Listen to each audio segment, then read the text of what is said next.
Okay, take three because I can't talk. Anyway, welcome to Critical Wave Theory, and today I'm stepping into a record that helped shape a whole corner of electronic music. The Orb's Adventures Beyond the Ultraworld. Released in 1991, it's one of the albums that showed the world what ambient house could be when it drifted away from the dance floor and into its own headspace. So let's start with the sound. The record is a swirl of ambient textures, dub echoes, gentle drums, field recordings, and little sci fi signals that pop in and out. The tracks don't really rush, they float, they stretch out, give you room to breathe. The mood is trippy and calm, and there is a streak of playfulness that keeps everything alive and keeps things moving along. And the structure, well, Adventures Beyond the Ultraworld is a double album built as one long experience. It doesn't feel like a playlist or a stack of hit singles. The opener, Little Fluffy Clouds, still is one of the most recognizable moments in early 90s electronic music, and that spoken interview clip mixed with bright synthesizers created something warm and curious. Now, I have to admit, I wasn't familiar with this track at the time of this album's release. In fact, I wasn't aware of this album. I'm a latecomer to this stuff.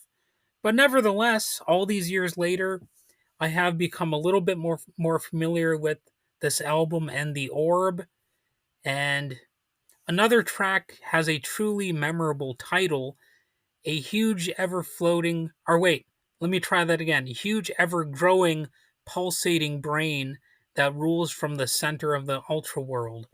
That's the title. For some reason I said floating, maybe because the music does sound like something that's floating.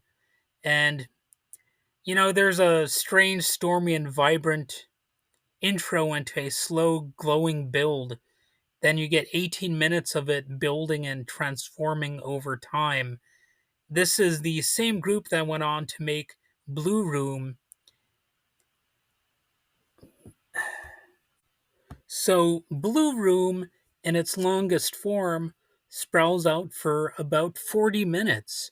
It feels less like a track and more like a slow sunrise, each layer breaking the surface over time. So, this is a musical group that doesn't shy away from longer tracks for sure. I mean, you got a 40-minute track, that's obviously not an impatient band or a group, whatever. And the impact of Adventures Beyond the Ultra World was pretty huge. The album helped define chill out rooms and clubs, those quiet corners where people could decompress instead of keeping pace with the dance floor. Critics called it one of the most important electronic albums of its era because it mixed experimentation with real accessibility. It was strange, but it didn't push listeners away. It pulled most of them in. It wasn't just a Europe thing either. The record earned strong reviews around the world. People praised its genre blending and the way it created a narrative without relying on a single style.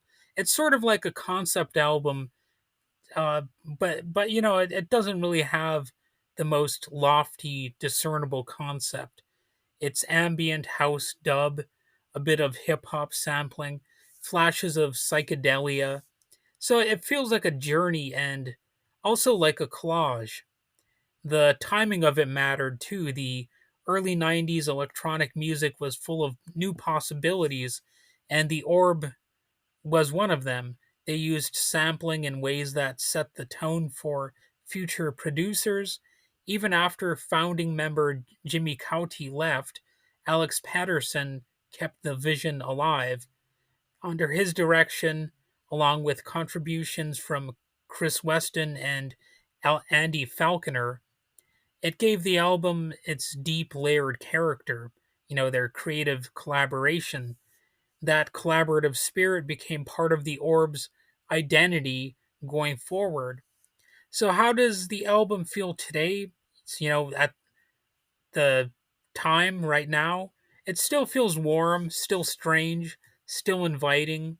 You can hear the early electronic gear at work, but instead of dating the music, it actually adds some charm. The limits of the technology never limited the creativity. If anything, they spotlight it and they make it seem unique. And more than 30 years later, Adventures Beyond the Ultraworld still stands as a classic. It's a record that built its own little world and then opened the door for everyone else to step inside. So that's it for this little review episode. If you haven't listened to the album in a while or ever, go ahead and cue it up and let it take its time with you.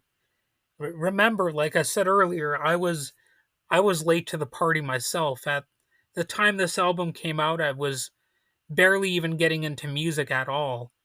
But I like some rock music, and I'm sure I like some other things that I heard. Um, but it wasn't really like I was fully discovering my musical identity or my musical roots or however you want to look at it. Anyway, until next time, feel free to take it slow and put on an album like this every once in a while, just because you need to relax sometimes. All right, have a good one.